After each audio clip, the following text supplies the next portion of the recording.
দীর্ঘ প্রতীক্ষিত জাতীয় নির্বাচনের পর দায়িত্ব গ্রহণ করেই দেশের চেহারা বদলে দিতেই একের পর এক যুগান্তকারী পদক্ষেপ নিচ্ছে নবগঠিত বিএনপি সরকার।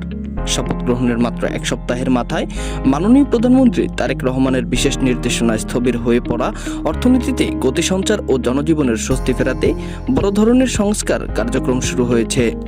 ফ্যামিলি কার্ড সাধারণ মানুষের রক্ষা কবচ, নির্বাচনী প্রতিশ্রুতি বাস্তবায়নে এবং সাধারণ মানুষের অর্থনৈতিক নিরাপত্তা নিশ্চিত করতে বড় ধরনের মাইলফলক স্পর্শ করতে যাচ্ছে নবগঠিত বিএনপি সরকার।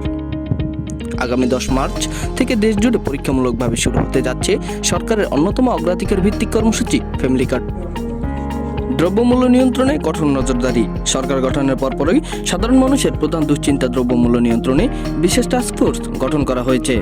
বাজার থেকে মধ্যস্বত্বভোগী ও চাঁদাবাজি নির্মূলে কঠোর হুঁশিয়ারি দিয়েছেন মাননীয় প্রধানমন্ত্রী তারেক রহমান। নিয়মিত কঠোর বাজার মনিটরিং, বিভিন্ন নিত্য প্রয়োজনীয় পণ্যের উপর শুল্ক হ্রাসের ফলে বাজারে ইতিমধ্যে ইতিবাচক প্রভাব পড়তে শুরু করেছে। অর্থনৈতিক সংস্কার ও বিনিয়োগ বৃদ্ধি।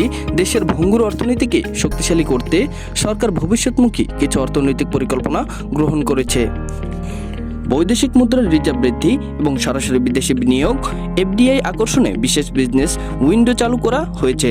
2034 সালের মধ্যে দেশের অর্থনীতিকে $1 ট্রিলিয়ন নিয়ে যাওয়ার যে লক্ষ্যমাত্রা ইস্তেহারে ছিল তা বাস্তবায়নে কাজ শুরু করেছে অর্থ মন্ত্রণালয়।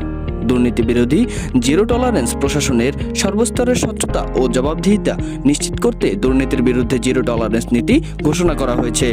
টেন্ডারবাজি এবং সরকারি অর্থ আত্মসাৎ বন্ধে ডিজিটাল মনিটরিং ব্যবস্থা জোরদার করা হয়েছে। তরুণ প্রজন্মের কর্মসংস্থান।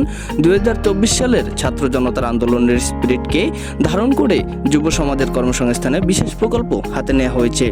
আইটি সেক্টর এবং ফ্রিল্যান্সিং খাতের বিশেষ দক্ষ মানব সম্পদ গড়তে কারিগরি শিক্ষার প্রসার ঘটানোর উদ্যোগও নেওয়া হয়েছে।